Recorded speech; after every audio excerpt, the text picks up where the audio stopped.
Ladies and gentlemen, please welcome. I'm so excited. What an honor. My guest today, a man I have known since I was knee high. What did your grandfather say to a grasshopper? No, I can't say that. I just did. And by the way, I'm sorry if I look like I've been beat up. I just had those things frozen off my face at the dermatologist, so I'm okay. Everything's fine. But please, honestly, it's such an honor, and I'm so excited to introduce my guest today, Gil Junger. My pleasure to be here, Barry. Thank you so much. I have so many things to talk about. I'm ready. The first thing I want to talk about is something that you're so in tune with, is the artist's brain. Because being a director, you've seen everything. You've seen your brain, how it works when things are going really, really well. Yep. And you've seen your brain, how it works when things aren't going well. And then you've seen actors come in who you were really high on to audition for you. And all of a sudden, it's like they are Samson and their hair got cut off. And then you've seen other people come in who you're like, God, you're not bringing that guy in. I don't want to see that. There's no way I'm seeing that guy. And then he comes in and he blows you away. And you're like, okay, I guess there's no other choice. Wow. So yeah, that's true. Take us inside. But I've also grown up with this brain. I was a kid with this brain, and it had quite an impact. This particular brain, this creative brain that I have. So you believe, before we get into that, okay, you believe that the brain, the creative brain you had as a young person is almost exactly the same as the creative brain you have now? I think the creative brain in general, and I don't think this is a fact, is a blessing and a curse. The blessing is you get to do what very, very, very few people do, and you create from nowhere. It's magic. It's magic. Like when I go to set, still now, when I go to set, there'll be times I'll give a note, and of course I wouldn't say this out loud, but you're Barry Katz. You said I have to be totally brutally honest.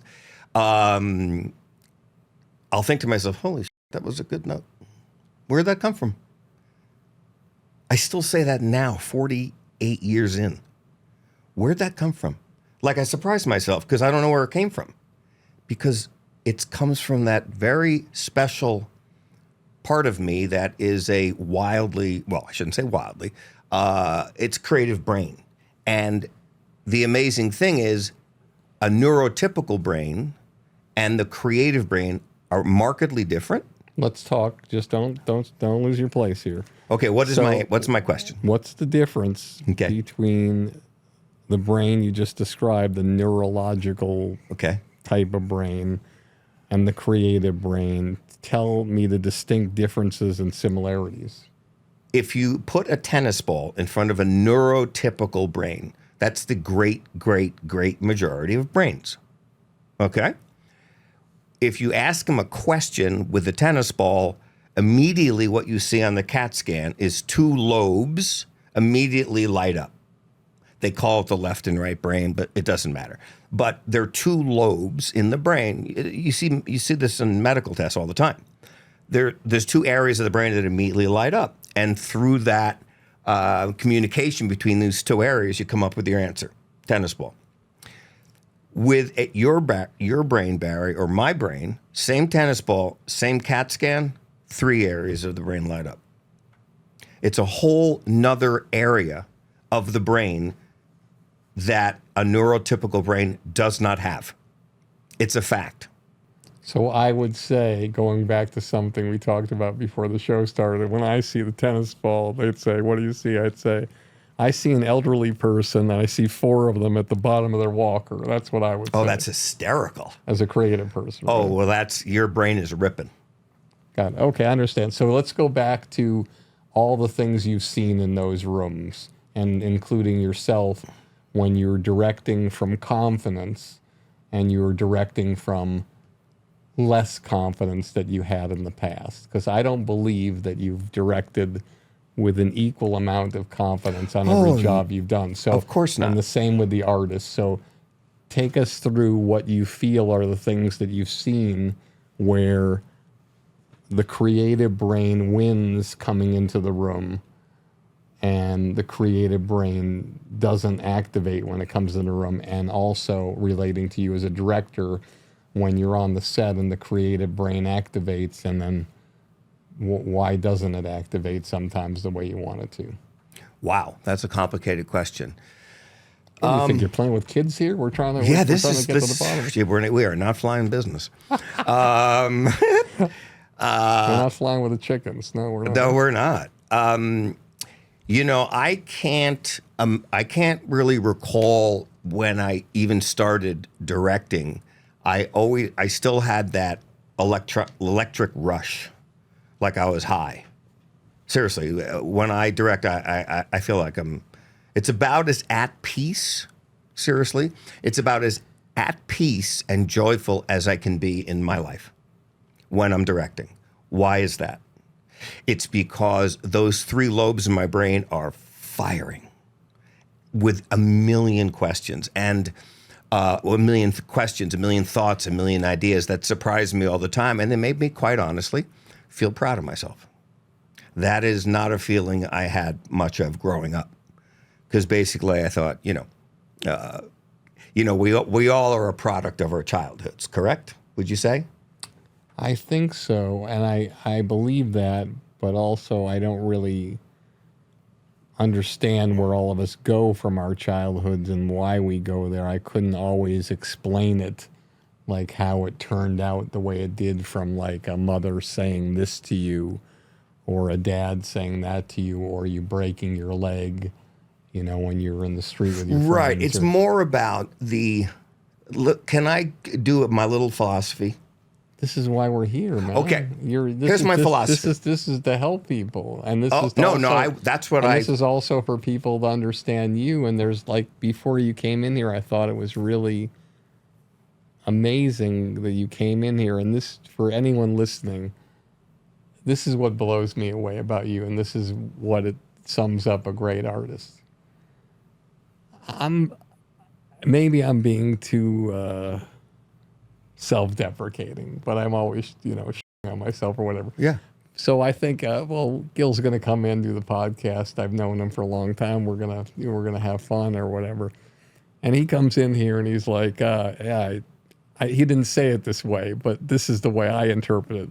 I did my research. I listened to the Patty Jenkins episode, and I saw how you went with the interview and did this and that. I'm not going to say everything you said about that, and it was like you were completely prepared. The artist's brain coming in here, not just coming in here to fuck around, coming in here okay. Oh, no. This is important to me. It's important to me. Yeah, no. And what I said, and you don't need to be so humble, what I said to you is, quote, Barry, you have a gift. And I'm saying it again on air, whatever they call this, on streaming, whatever it's called. You do, because I listened to a few of the episodes, and your ability to put your person at ease and then ask these questions that are all emotionally based and, history based. They're not like the bullshit questions like, someone's on Johnny Carson plugging a movie. You have really great questions. So okay. no, it's special. It's the truth. So there you go. You can use that as your next promo. But it is the truth. Okay. Here's my little life philosophy that has to do with the brain. And this, I think holds true for anyone. We're born perfect with two desires: to love and to be loved. Period. Perfect. And then what happens between the ages of 6 months or whatever and 7, we don't have the ability for cognitive reasoning. We can't question things yet because we don't know how. So everything we see, hear, feel, or touch, we take in as fact. All right? Because you don't know any different. You don't know to question. Okay. So if you're in an environment where your parents are less than kind, or your older brother is less than kind, or your friends are mean to you, it will absolutely start to shape your perception of yourself. So those first 7 years, We all do this. We get conditioned by life. And by the end of those 7 years, we have a pretty good idea of who we are, what our relationship to ourself is, and what our relationship to the world is, okay? And that story that we all create it, everyone does it, that story becomes the prism through which you view life. That's just the way it goes. And for me, two very simple examples, how it affected me. My older brother is very, very smart. Fine. And all I ever heard growing up was, oh my God, your brother's so smart. Oh, he's going to Cornell. Oh, magna cum laude. Oh my God. And he looks like a model. Oh my God, your brother is something else. And then they walk away. And I'm like, what about? Constantly. Plus my dad, for whatever reason, it sounds like I'm whining, but these are facts. He used to call me into their bedroom at night, and Gilbert, and he said, "Where's the capital of Bolivia?" or something like that, right? I don't know. How can you not know that? How do you not know that? I'm 8. Okay. So being told how smart my brother was and never, ever being told that I was smart, I absolutely grew up thinking I wasn't. Now, that became my prism literally until about 10, 12 years ago. I am not kidding. And I'm 70. I know, I look 40, but don't worry about it. It's incredible. You look fantastic. But tell me take me through 24 or 48 hours before the switch got flicked to the other side. What happened? Well, I'll tell you, about 24 hours before the switch got flipped, I was 2 years divorced. Oh, wow. How long were you married? We were married 9.5. We were together 13. Got it. 2 boys. And 2 years divorced. I was living in some little place in Topanga. My kids were there with me, whatever. And I went down to the bottom of Topanga and PCH, and there was a guy that's normally there. He says, need weed. He has a sign that says need weed. The guy was kind of funny. But this particular time, it was a woman that was there, and she was maybe 35, and she looked fine, but, it was kind of sad, actually. And she's begging for money, and I stopped, and I rolled the window down, and anyway, I gave her $5. And when I looked up at her, and I looked into her eyes, I kind of lost it. Because I believed in that flash that was going to be me. I hadn't worked in 5 years. I started crying on PCH, and I pulled the car off the road because I genuinely believed, this is depression and horrible self-image, right? My brother, super smart, me, not so much. I pulled the car off the road, and I was terrified that in a few years I'm going to run out of money, and I'm going to be asking for change because I lost myself. I lost faith in myself. I lost confidence. And I believe what happened during that period of time, and the marriage itself was challenging. But during that time of the marriage, my spirit, my joyful spirit for creation kind of got knocked away. I'm not blaming my ex-wife. I'm just saying that's the truth, right? To the point where I literally thought there's no way I'm going to ask for change here. Because I know these people. What, Sandy Bullock is going to come down and roll down her black Mercedes window? And, Gil, what are you doing here? Horrified. I was so convinced that that's the road I was heading that I even thought I have to beg for money in the valley, which sounds funny because I didn't want to be humiliated. Now, what that led to, that incredibly low self-esteem, led to me calling my business manager and checking if my insurance policy was paid up. because life insurance, because I had a very big, from all the sitcom days, I had a very big life insurance policy. And I believed in my heart that my kids would be better off with me dead and $15 million in their bank account. And I literally started to plan how I was going to kill myself. That was 9 years ago, dude. Wow. 9 years ago. So keep going with this. Well, so all of those demons just resurfaced. And but how did you exercise the demons when you were at your lowest point? Well, I didn't kill myself. And then, funny enough, I met a woman on the Santa Monica steps, and she says, she's a spiritual therapist. I said, oh God. I walked away immediately. But weirdly, I bumped into her 3 times in the next 3 weeks. No joke. I never met her before. 3 times in the next 3 weeks. And then laughing. Don't lose your place. I just want to tell our audience something if they don't know it already. Go. One of Louis C.K.'s first jokes ever was he says, do you ever see somebody you don't know again? You're at the bank, line, then you go to the grocery store, they're there, then you go to the bus stop. It's almost like God is running out of extras in a movie of your life. Boy, that's a good joke. So keep going. That's a good joke. The steps of... So anyway, the last time we bumped into each other, she said, look, I know you don't believe in what I do. And I said, no, I don't. And she said, but, she actually said to me, would you like to meet an amazing woman? You have so much love to give. Okay? Because we actually were talking for 15 minutes at the thing.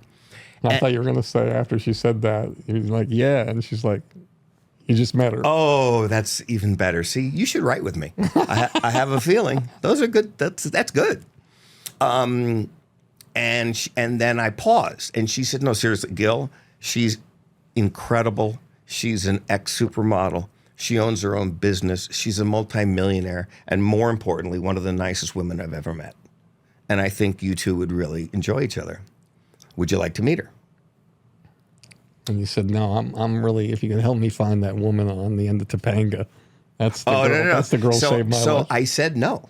You said no. Why'd you say no? I said no. And that's what she asked. And I said, if you said to me, hey, would you like to meet some really cute girls? She's fun, have a blast.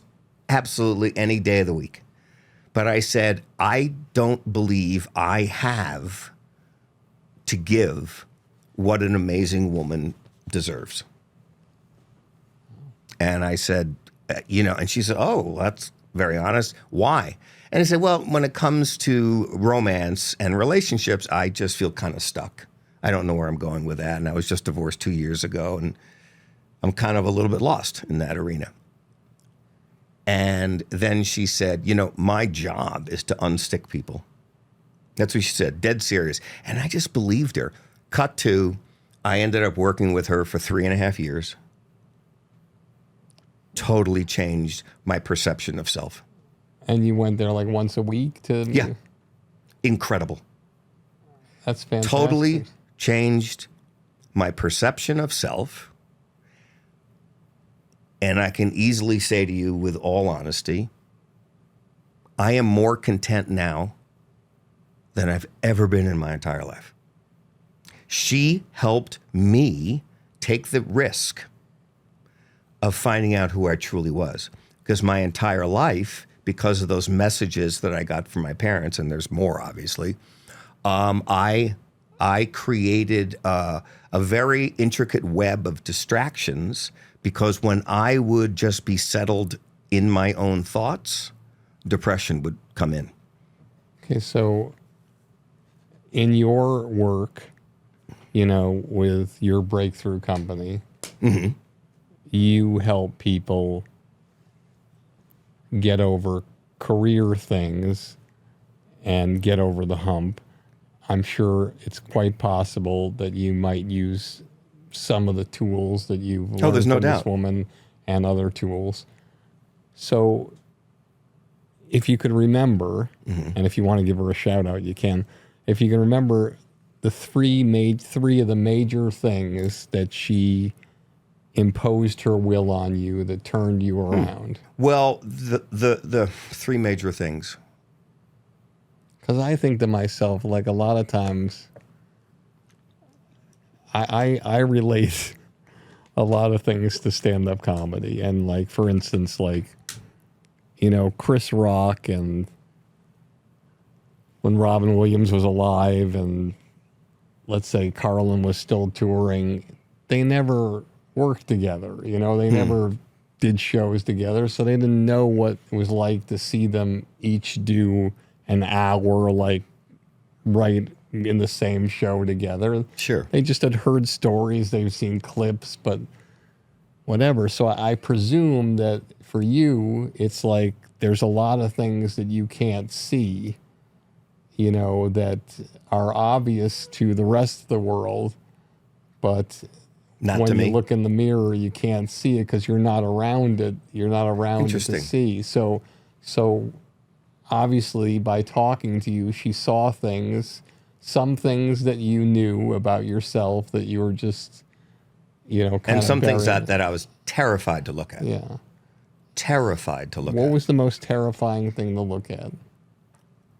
The most terrifying thing, and it was in year 2, I remember, the beginning of year 2 with her, and this will sound to most people like ridiculous, but it wasn't for me.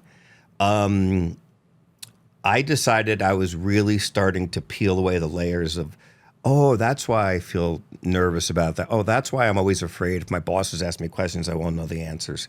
Because I was raised to feel not smart, right? I mean, literally, I've directed a ton of TV shows and big hits, for ABC. Over 1,000 television. Well, not 1,000, but 250. Yeah, I've over 250 episodes of TV I've done. But anyway, so I was on fire. During those 15 years, I was doing 3 pilots a year. I was crushing it, right? But even during that time, Barry, I could be in the shower in the morning, like coming in for the last shoot day of the pilot, which is exciting. It's a thrilling day. And all of a sudden, this voice in my head, today might be the day. What?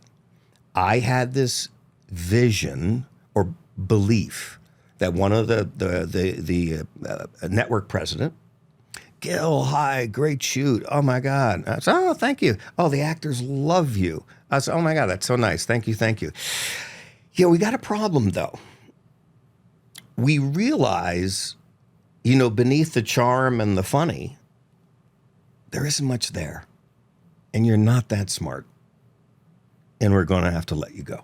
Got it. So you made up a story in your head for all different situations. Oh, that's how I viewed myself. It's weird. Like, I just want to share this with you because and every time I interject something with you, I want to do it short because there's so much great stuff.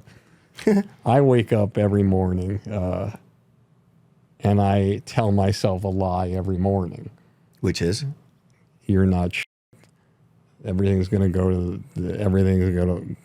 down the drain today if you don't get your fucking act together, and you got to work harder today than you did yesterday, or else you're not gonna look at the ocean anymore, Barry. Yes, you've looked at the ocean for 25 years straight from where you are, but tomorrow you could lose it all if you don't fucking get your shit together. Well, I have my shit together. No, Barry, have your shit together more.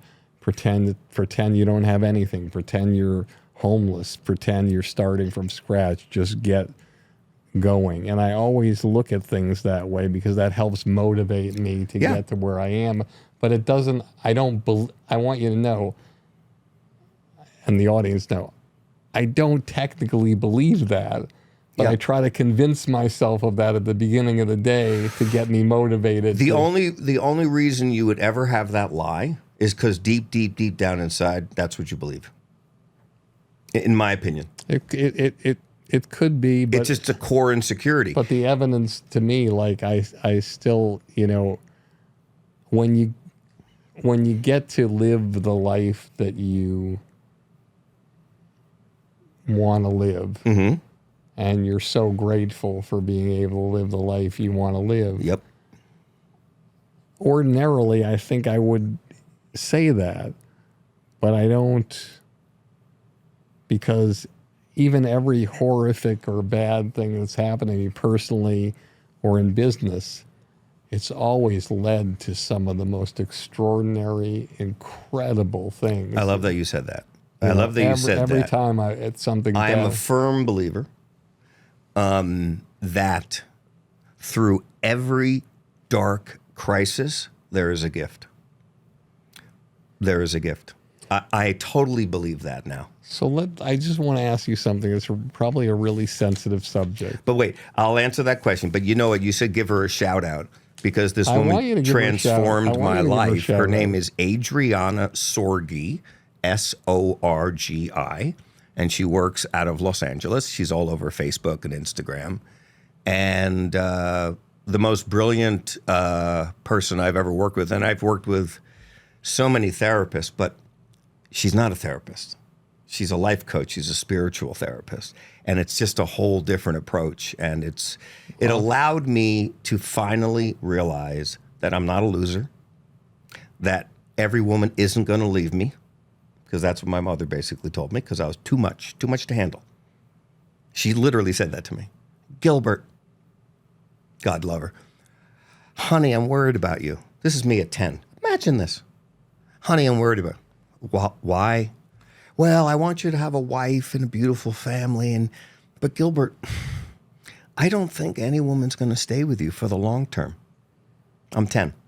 And you know what I would say to my mom if she said that to me? Thank you, Mom, for reinforcing that. Whew. Well, Thank no, God. I I wasn't. thought I was going to be married for 50 years and be miserable like our grandparents. Oh, that's hysterical. Oh, that's funny. Phew, the pressure's off. And she said, because you're just too much energy. You're always on. You need attention.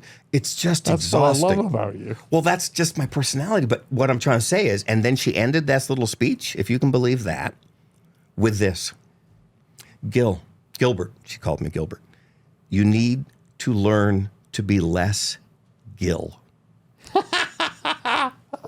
That's a 1950s parent. That's it. My mother sat my sister and I down. She said, "Hey, Barry, I'm not worried about you.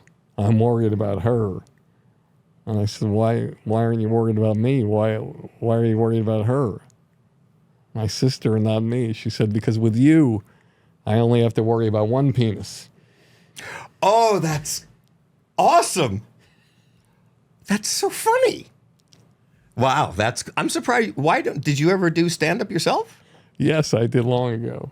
Oh, I didn't know that. Yeah. Oh, that's interesting. Well, you're fucking funny. Well, thanks, man. It's nice to know somebody feels that way. So this is so fascinating to Yeah, me. yeah. So you don't mind if I ask some deep questions to you? I don't mind. I will tell you the truth about anything. First question, which isn't a deep question, but it's been on my mind since you mentioned it.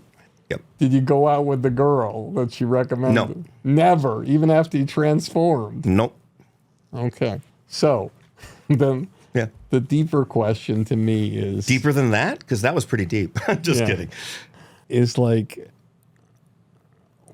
when was your first personal thing and when was your first professional breakthrough after that? Like after you're working with her, you haven't worked in 5 years, the relationships aren't working. Well, the relationships are working for what I wanted. I just wanted to have fun. No, but the marriage before that you had talked about yeah, no. when you saw the homeless person and Oh, yeah, whatever. no, that was terrible. And you know what Kirk Fox, the comedian, just told me? I said, "What's the difference between a hobo and a bum?" He said, "Oh, a hobo, he's just homeward bound. It's hobo. He's on his way home. He's working on the way." Oh. But like a bum, they don't work. They're just whatever. Oh. And so anyway, what was the first breakthrough personally from her coaching and the first breakthrough professionally that you could attribute to your work with her? Phenomenal questions. The first breakthrough personally, which is way more important than anything work-wise, it was that challenge we were talking about just 10 minutes ago, the crisis. And I faced my greatest fear, which I did not realize was my greatest fear. But my greatest fear was being by myself. Really? Oh, yeah. No, literally, even when I was 12, every single day after school, I'd right over to a friend's house. And when I was, in my 30s, I went out like almost every night of the week. It's so weird. For 20 years. I just did not want to be with me. Interesting. Yeah.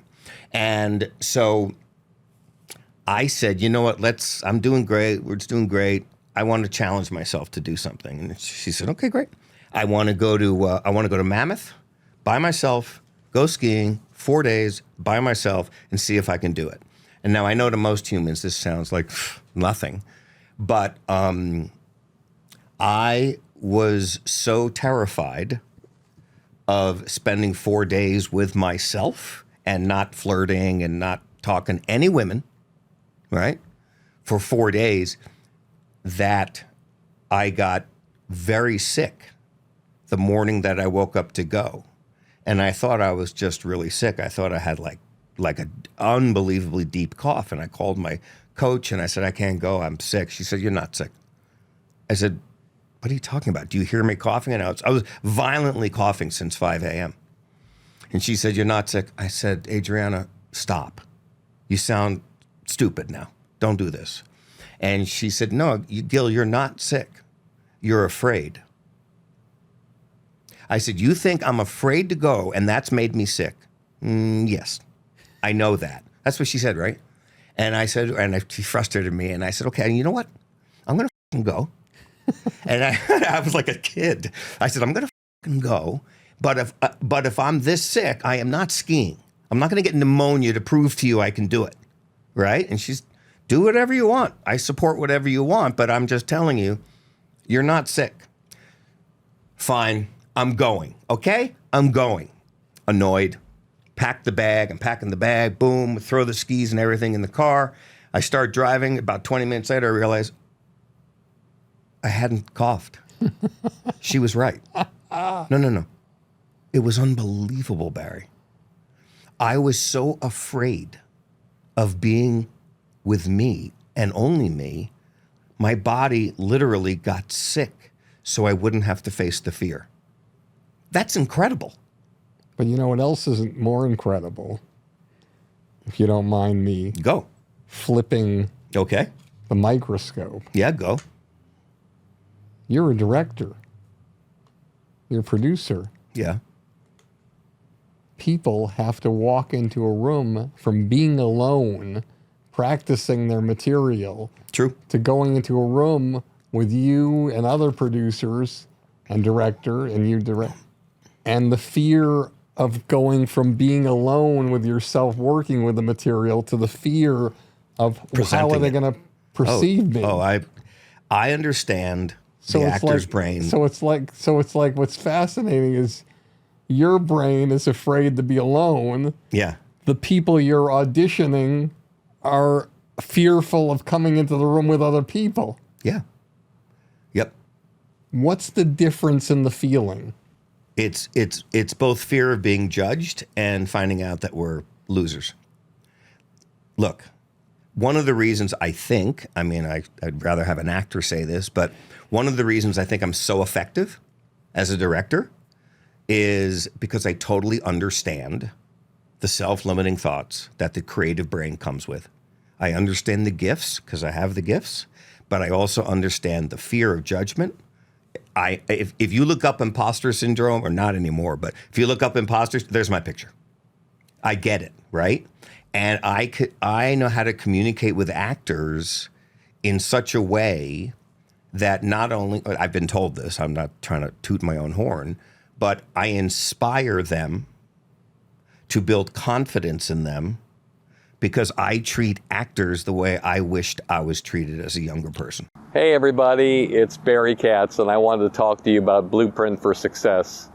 This is a community that I put together during the pandemic to help all artists of every walk of life in the entertainment business, no matter where you are in that part of this journey. It's designed to help you.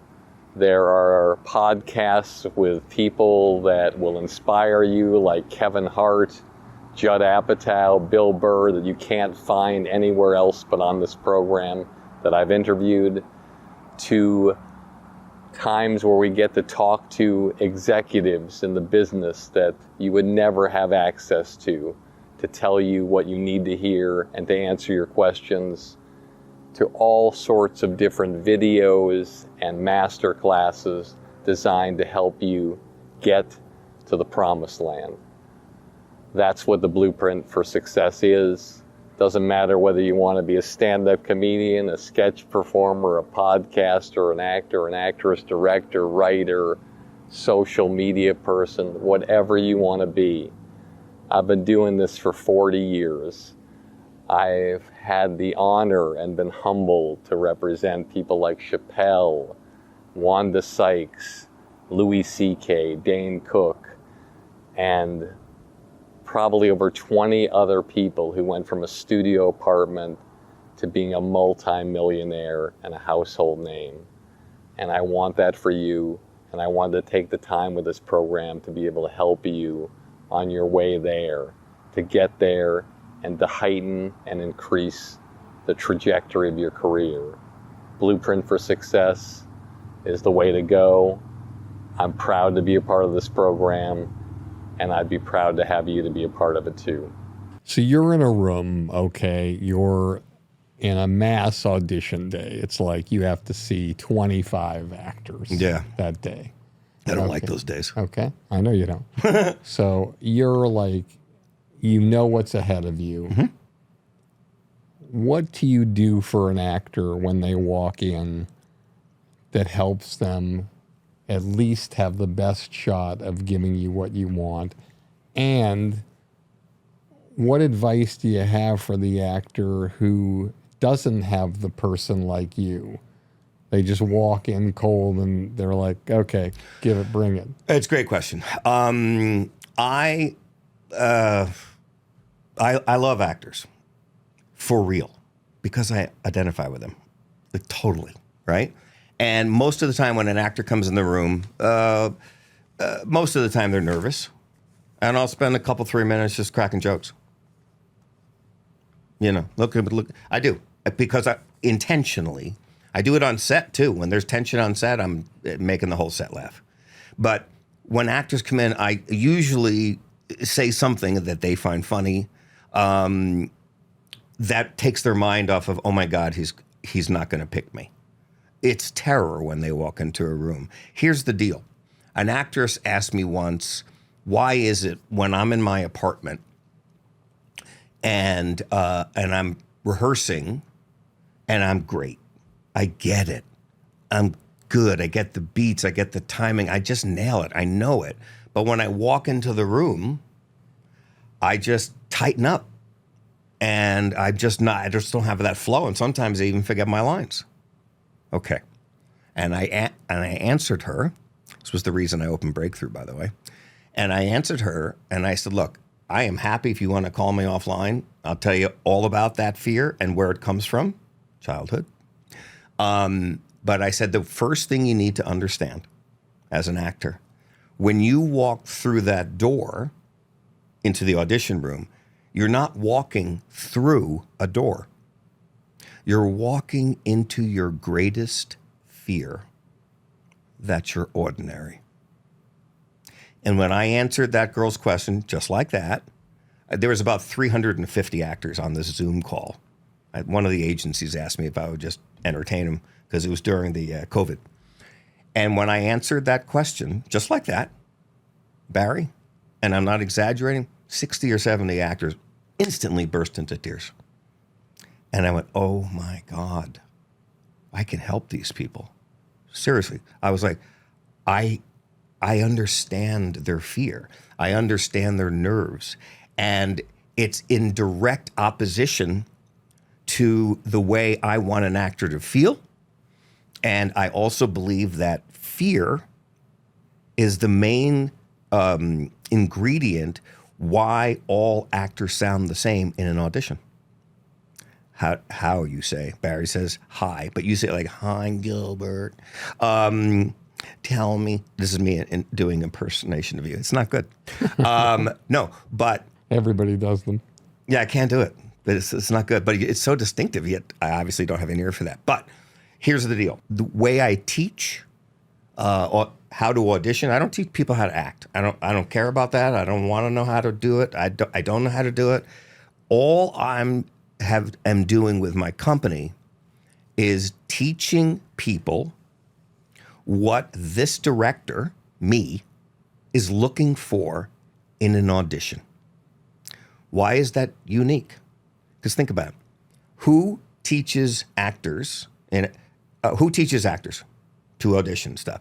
Acting coaches, acting teachers, and sometimes casting directors, right? What are they teaching the actors when they're teaching audition classes? They're teaching the actors what a director is looking for. And they're teaching them how to interpret the writing so you can have the best shot of having the psychic connection to what the director wants. But they are teaching the actors what a director is looking for in an audition. How would they know? The only way they would know if they were a casting director, they were side by side with the director. Correct. That's the only way they would know. Acting coach, I mean, I'm not trying to slam the profession. Oh, but what I'm fascinated about what you talk about. Do you mind if I go toe to toe with you? No, go. All right. So we all impart all this, we try to impart all this wisdom on people about their fear of being ordinary. Yep. Okay. Extraordinary means you're in the top percentage of whatever it is. Of ordinary. Of ordinary. Yeah. You're in the top percentage, right? When you're auditioning for a role, you're in the top percentage. If you're auditioning for the role of Bob and there's 150 people auditioning for the role of Bob, there's one winner. Yep, that's correct. And then 149 people go home Depressed. and they sit in their room after they've talked to Gil, convincing them that they're not ordinary. And then 149 out of 50 of those people that Gil talked to go home and feel ordinary. So I'm not concerned about how you get people to get over the fear of being ordinary. What I'm concerned about is how do you convince them, because there's a 1 out of 150 chance that one of the people you teach is going to not be ordinary after they audition. Oh. How do you coach the people who go in and they don't get things? Well, most people don't get things. How do you coach them to feel extraordinary? To show a reflection of themselves. Be more specific. Okay.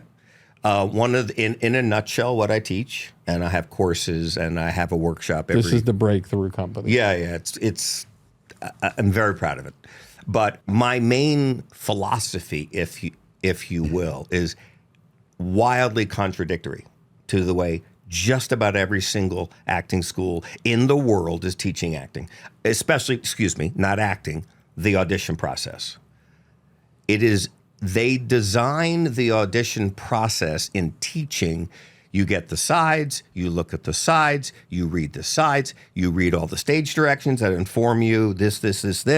You read the casting breakdown from the casting associate, and then you start to analyze and figure out how you can put on another behavior and another behavior and another behavior. And then if you think the character is like a hologram, just imagine the character is just a hologram. And then with all your acting training and all your rehearsing and all your analysis, what's the snapshot? What's the moment before? What's the moment after? Did you take a picture? What are the 12 questions? What are the answers to 12? All of this stuff that just about everyone teaches, what they do is they do all this work through analysis, and then each time they come to a new conclusion, they put that on as another behavior on top of that hologram. And then what do the actors do? They go into the audition room, and just before they walk in the room, they pick up that hologram full of ideas through analysis, and they put it on like a suit, and they behave like the person in that suit. All of that thinking is outward thinking. It's thinking. And when you're thinking as an actor, you're not connected to your heart. Period. Period. And I teach an extremely different approach. Some call it radical. Some call it life-changing, which is this. First thing you do when you get your sides, you get a black magic mark and cross off all the stage directions. You cross off all the parentheticals, yelling, happy, laughing, sad. You cross off all the punctuation, believe it or not, all the punctuation except for a period. Why? Because actors see all of those things as clues to get them closer to deliver what the director wants. Okay? That's what they do. That's how they're taught. So wait, let me finish. So what happens is then you have a blank page. You got a bunch of black lines on the page. And then what I ask my people to do, this is in a nutshell, is you read the sides for the first time with all those things taken out, right? And when I say read it, I mean read it. Don't act it. Read it like it's a book, okay? And then let's say the character is Bob. And then what you do, step 3, after you crossed everything off and then you read it you ask yourself, Barry Katz, how would I behave if I was in this scene? What if I were Bob? What would I do? And that's what you show. Got it. So just that's it. Just bear with me 1 second. Yeah. Don't get mad at me. I'm going to disagree with you with something. Of course you can, but you don't know what I know as a director. But go ahead. No, I don't. But I agree with you, and I love that philosophy, and believe me, anything I can do to take people out of the thing and just figure out how to do it their way and whatever's great. Yeah. However, in my mind, there's an exception. Okay. And that's when it's a writer-director. And if the writer-director wrote it that way with the exposition and how he wanted it, he's the writer and the director. Mm-hmm. And so I would recommend not crossing off the black if it's a writer-director. That's okay. Just my... Well, I'm a writer-director. So you... And I'm writing my next 2 movies right now. So you don't want somebody to know what you want them to do? Nope. It's not my job to tell them how to act. It's their job to show me their interpretation of the character. Barry. It's not your job to tell them how they should act in your movie that you wrote. Not in an audition. What? They have to do that when you're on the set. That's different. I'm just talking about the audition. I know, but they have to get to where you are on the set. No. What I see in the room that makes me lean forward in my chair and go, holy shit, it's because it's the one person that doesn't yell. Fuck you. It's the one person. It's amazing, Barry. Wait, stop. It's amazing from my perspective. 9 out of 10 actors sound the same in every audition I've ever been in for 48 years because they're all taught the same thing. What I'm trying to teach people is that you are fucking special. The most interesting thing about you, Barry Katz, or any actor, is your life experience. That's what makes you unique. That's the thing that makes you stand out. It's not because you have beautiful hair and perfect teeth and you're kind of funny. Who cares? I want to meet Barry Katz. I want a reflection of Barry Katz. And what happens then, if you take the risk of doing that, you're guaranteed of 2 things. 1, you will absolutely stand out from everybody else and the director's going to remember you. And more importantly, 2, because no one is you, right? If you commit to this, no one can be like you because no one's had your life experience. And 2, you have the greatest chance of delivering an authentic performance. And that is what I look for. Let me just follow it up with this. I have never, you got me a little heated up. I have never walked into an audition with a preconceived idea of how I want the character played. Did you hear that? Yes, I did. I have never walked into an audition with the preconceived ideas of what I want to see.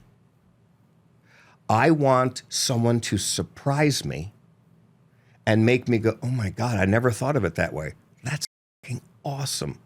And then I will give them, once I have that switch in my head that goes, holy shit, this is an actor, which is basically what the thought is, then I will give them notes. And I will then see if I could take them in a direction that I think I want it to go. But the first thing you got to do for this director is show me a piece of you. Doesn't it blow you away, though?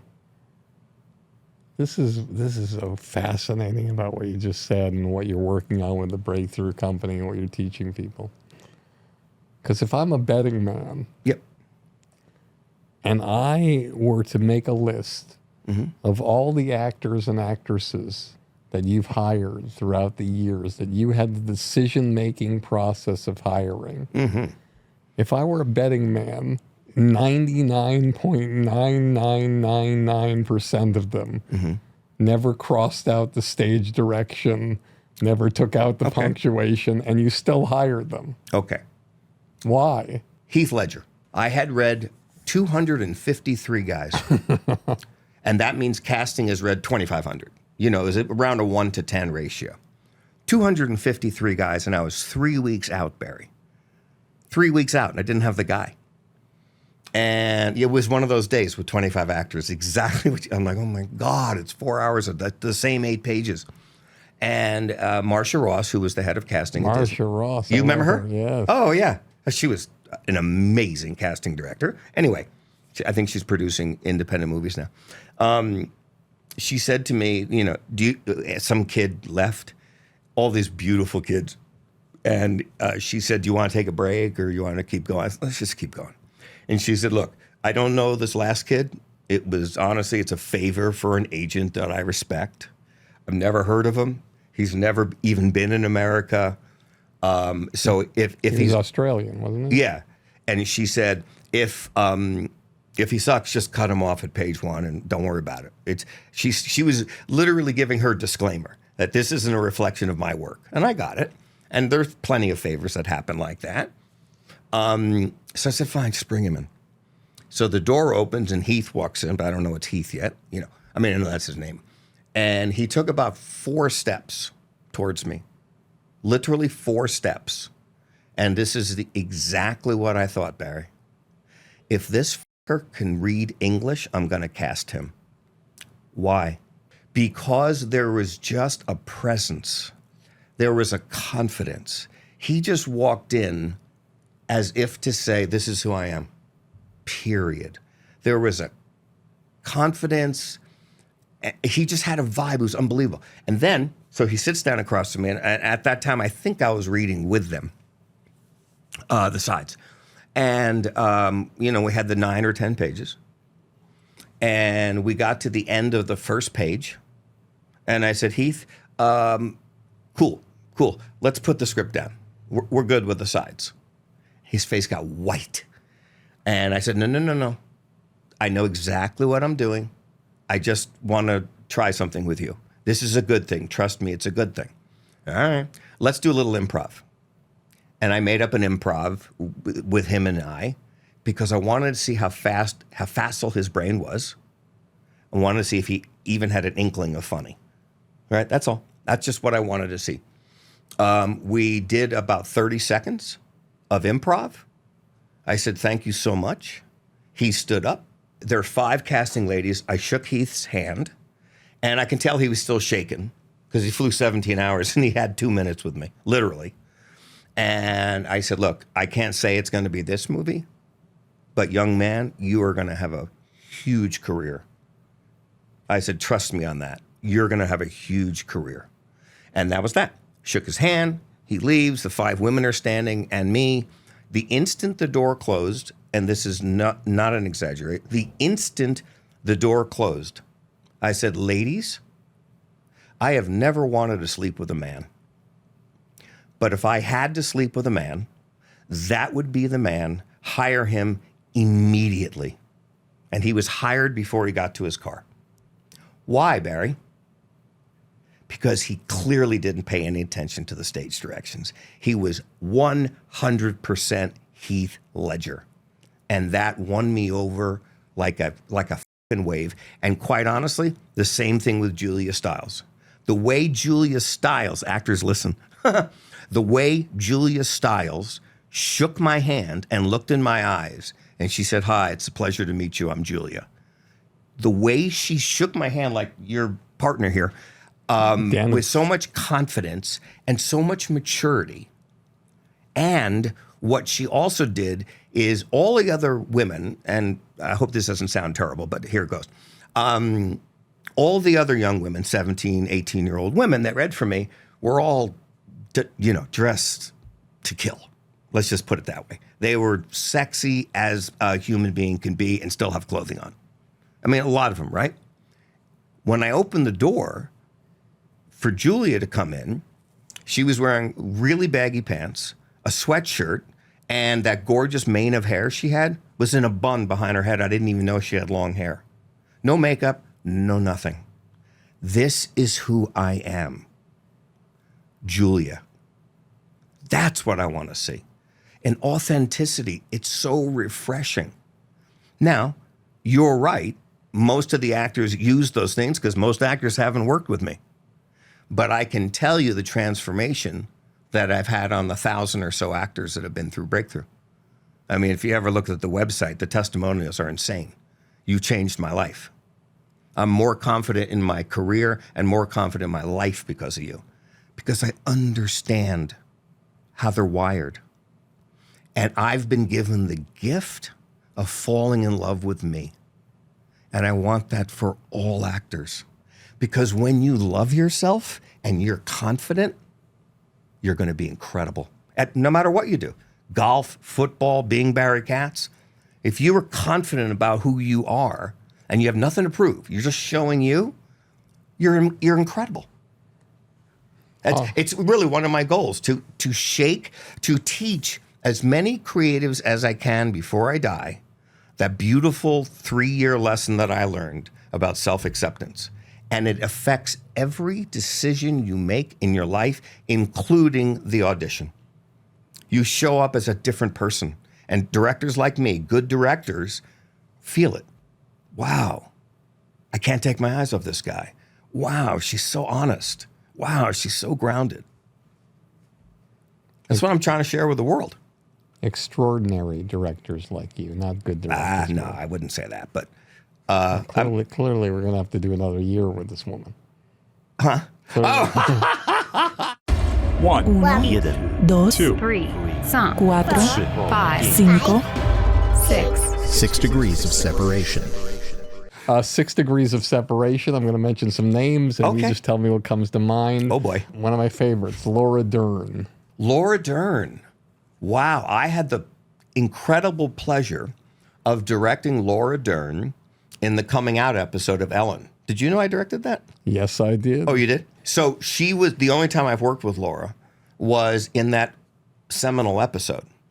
And she was magic. She was so easy to work with. And just like what I'm describing, totally confident in her chops. What would you like me to do different? How would you like me to play this? Blown away by her. And she was the center glue that made that episode so incredibly powerful. Awesome. She's a gift. Oprah Winfrey. Oprah Winfrey. 2 first thoughts. I directed her on the Coming Out episode of Ellen. 44 million people saw that show. 44 million. What are the numbers today? What's a hit show? 3 million? 4 million? 44 million people saw that show at the same time. That's pretty cool. Anyway, so Oprah, I knew she was showing up. And I was excited, maybe a tad nervous, because it's Oprah, right? And some huge guy comes up to me, this ginormous guy. Ms. Winfrey would like to talk to you in the trailer. And all of my Jewish neuroses like, I'm in trouble. And so I walk into the trailer, and not only is it a huge trailer, but there she is at the end of the trailer with like 4 people. Hair, makeup, touch-ups, wardrobe. Everyone's fussing around her, right? But there's Oprah right in the middle. And as I'm walking towards her, I literally thought, she has worked with some of the best directors alive. I hope she doesn't have any questions for me. Going back to that I'm not so smart thing. So she said, Gil, nice to meet you. Maybe she didn't say that. I have no idea who this character is. How can you help me? So I'm looking at her and I'm thinking, The Color Purple. The guy that directed The Color Purple, that woman is asking me a question about a character. So, and I was like, come on, motherfucker. I was like scrambling in my brain. And I said, Oprah, that woman is the loving mother you never had. And she looked at me and she said, woo, got it. Thank you. And I walked out of that trailer. I almost burst into tears because I was nervous. You know, the imposter syndrome meets Oprah Winfrey. So that's the very first quick thing. And secondly, I was on her show. And Quincy Jones, I did a show with LL Cool J. And Quincy Jones is friends with Oprah, and Oprah called Quincy and said, I want four directors from the different forms to come and help America learn how to shoot home videos. That was the show. So I was the guy from TV. And then Michael Moore, the director of Roger and Me. So I get to the thing, and I am a nervous wreck. I read books on how to shoot home movies on the flight over, just like I did my research with you. Because what I learned as a young person, if you're afraid or you're scared, preparation. That was the thing that would calm me. So I read all these books, I do all these outlining, and then what they said was, what we're going to do when you come to the green room, you'll meet the other directors, you'll look at this 5-minute video, and then you're basically going to critique the video. And I said, oh, okay. And then I see Michael Moore, and I think, oh my God, he's one of the smartest directors out there. I'm going to destroy myself here.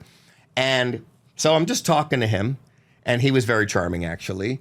And then some stage manager comes in and grabs my hand and pulls me across the set. Let's go, let's go, let's go. We're on a commercial break, let's go.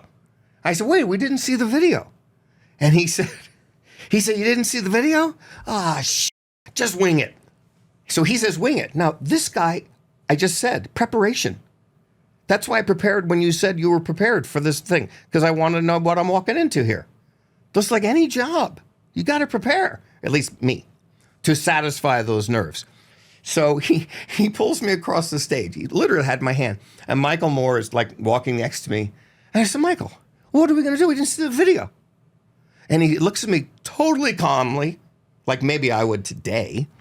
And he said, Gil, you're a director. Just wing it. That's what he said. And I was like, wing it? I don't know how to wing it. I wasn't raised insecure to wing anything. So then we're on set, and there's 2 directors to my right. And she asked the director that one and then the next one, and I knew I was next, right? She asking this same question. And I turned to Michael, and I swear on my parents' life, this is the truth. My heart was beating so hard, harder than my bar mitzvah. It was so hard, I felt it in my knee. I don't know what that means, but my knee was throbbing. Mm-hmm. No joke. And I, like this, and the show's right there. And I go, Michael, listen, if I drop, it's not a pratfall, it's a heart attack. I literally thought I was going to have a heart attack because I was so nervous to be exposed as the dumb one. Isn't that interesting? Awesome. Give me another name. I'm not going to do that. I'm going to go to the next thing. Oh, okay. Your proudest moment in show business. I have 2. It's a good question. For sure, in television, the coming out episode of Ellen was, that was incredible. And for me, so far in film, 10 Things was by far my greatest work. 10 Things I Hate About You. Yeah, 10 Things I Hate About You. I mean, I look at it now and I'm like, holy, was I on my game? And it was like everything was aligned. Everything worked.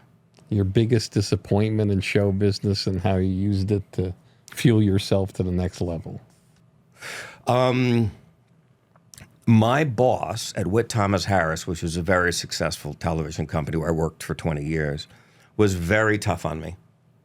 And when I became a producer, part of my job was to give notes to the writers, right? In a sitcom.